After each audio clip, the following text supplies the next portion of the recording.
So that brings us to the debate, the question of indirect versus direct style of seduction.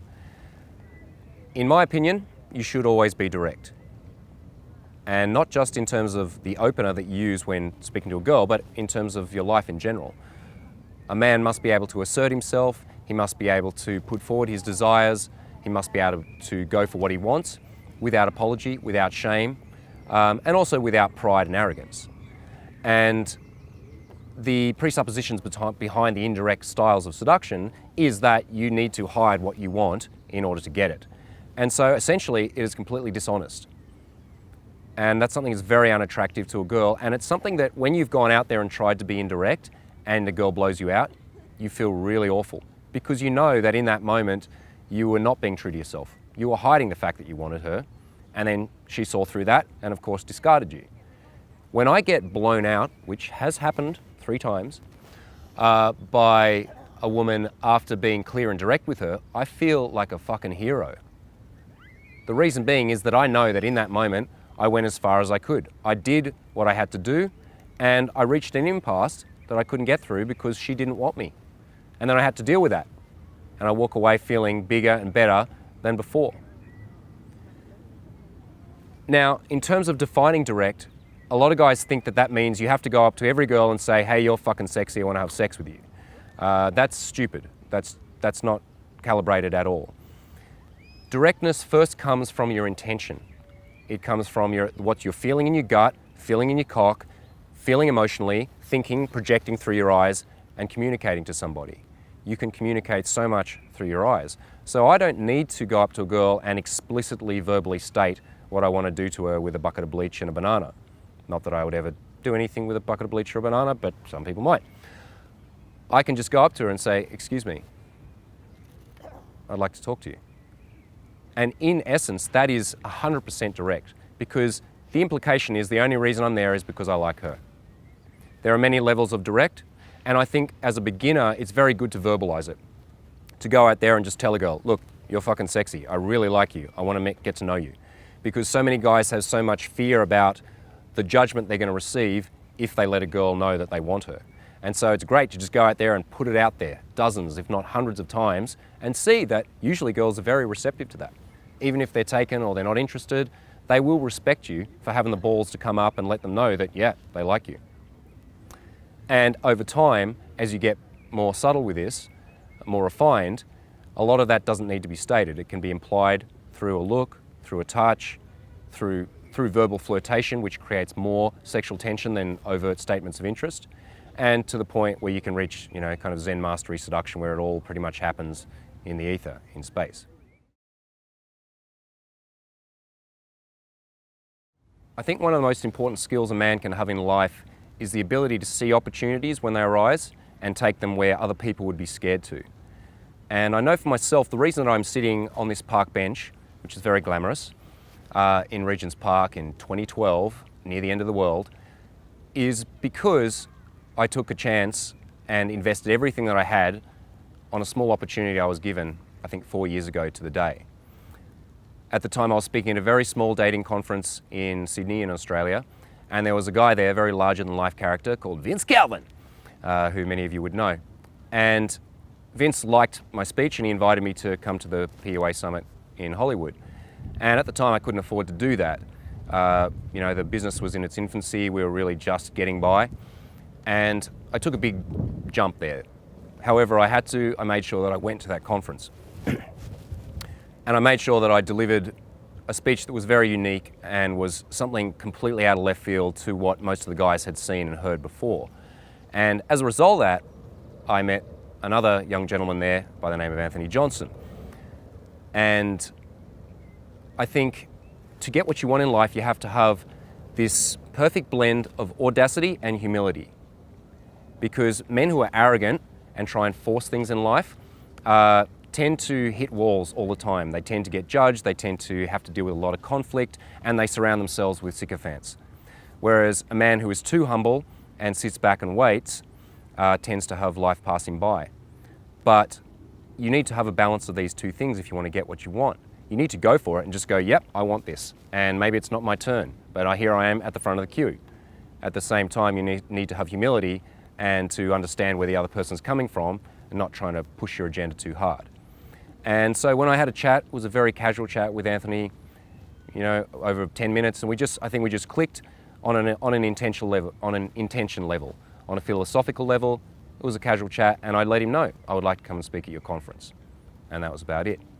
So I think it was the next year or the year after, I found myself in London in almost the same situation where, again, I couldn't really afford to be there.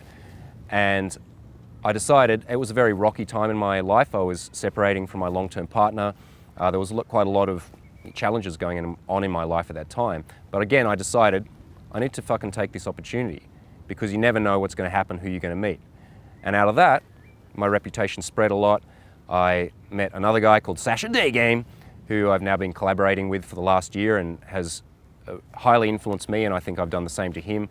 And now the sky's the limit. So I count the 21 convention, the first time I spoke of that, as one of those pivotal moments in my life where if I hadn't have just bitten the bullet and gone for what I wanted, then maybe I'd still be just hanging out in Australia doing all right instead of conquering the world.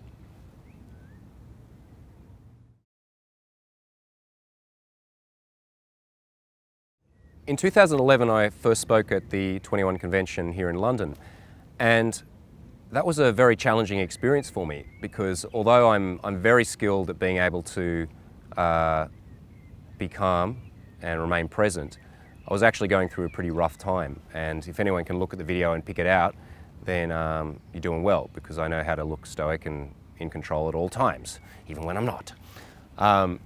But that was a really fantastic experience for me, because up until I remember trying to write that speech for quite a long time, and I'm a good public speaker and I usually am very confident about what I'm going to do, and up to the last minute before I stood on stage, I really didn't know what I was going to say.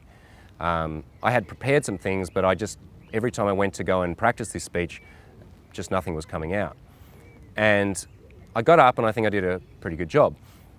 And I think that's a testament to the fact that I have conditioned myself through a whole range of experiences to be not dependent on my state in order to be able to deliver what I need to deliver. And I think that's an important message for guys, particularly when they're looking at approaching girls or seduction.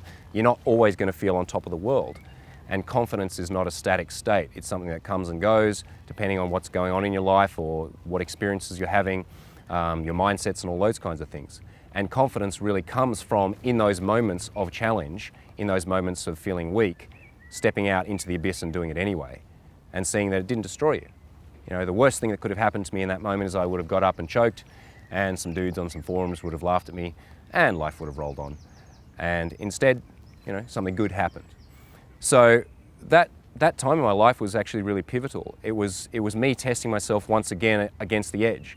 And that's what I love to do in life. The moment I feel really comfortable, like everything's cool, I'm in control, I just dismantle it and throw myself out into the deep end again, which is what I'm doing now, moving to Budapest in 2 days. I don't know anybody there, I don't really know how it works, and that's awesome because that means I get to be tested once again.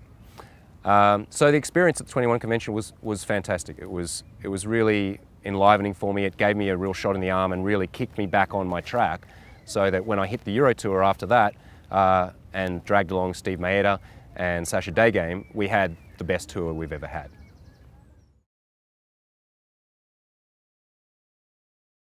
I've spoken at a lot of dating conferences around the world, which I have positive things to say about all of them. But what I've noticed about the 21 convention is that it tends to attract the cream of the crop, the very best, in my opinion. You know, I might be wrong, maybe they're all liars, maybe I'm a liar, I don't know. But in my opinion, the best that the world has to offer. And I think that's obviously largely in part of I think that is largely to do with the discerning judgment of Anthony Johnson, because he's the guy at the end of the day who decides who's speaking. But also, it's because guys who can't handle it, who are not good enough, are not willing to stand up there and be exposed. There are other places where they can get up and waffle and, you know, do convoluted sales pitches and use NLP tricks, and it'll kind of pass, but here it won't, because the other speakers know what they're looking at. Game respects game and recognizes game, and it's a pretty horrible thing to be in a room full of people who know what they're doing and to be standing there pretending that you know what you're doing. So I think a lot of guys just would not be willing to put their balls on the line to be exposed. So the convention attracts high quality because it demands high quality. And as a result, the attendees reflect this as well. And I see this in my own business, is the guys who come to me for training are awesome. They're guys I would be friends with. The guys who tend to have their shit together in other areas, but for whatever reason have just not refined their social skills. Or maybe they have and they want more or they want better. And that's a fantastic thing, to come to a convention where every guy that comes and asks me a question or that I speak to is a legit person, is somebody who can look you in the eye, who can shake your hand, who's not trying to prove themselves or amog you or cut holes in your theories just to validate themselves. They're people who are there willing and able to learn because they have already reached a certain point of their own personal evolution. And this is simply a reflection of what we're putting out there. Anthony came with pure ideals. I'm sure they will change and grow and evolve over the years, but his integrity has remained the same. He's attracted men to speak with integrity and attracted attendees who want to live that truth as well.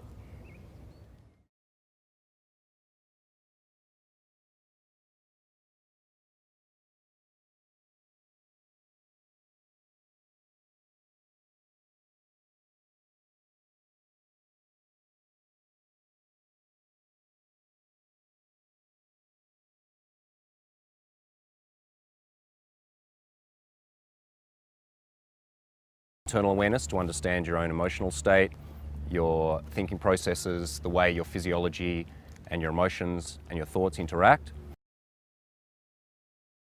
And in this industry, as a leader in this industry, it holds me constantly accountable. And I think some people are okay with having a product or a service that they sell which they don't believe in, or because you never know what's going to happen, who you're going to meet. And out of that, my reputation spread a lot. I met another guy called Sasha D-Game, who I've now been collaborating with for the last year and has highly influenced me, and I think I've done the same to him, and create industry standards, which is not far away. Because you're seeing a lot of complaint, which is completely justified, from a lot of guys who've been burnt along the way, not through forcing anybody, but making people think, by exploding their realities, by questioning their presuppositions about what is and what is not possible, or what you should and shouldn't do. Because I've done everything you shouldn't do, really,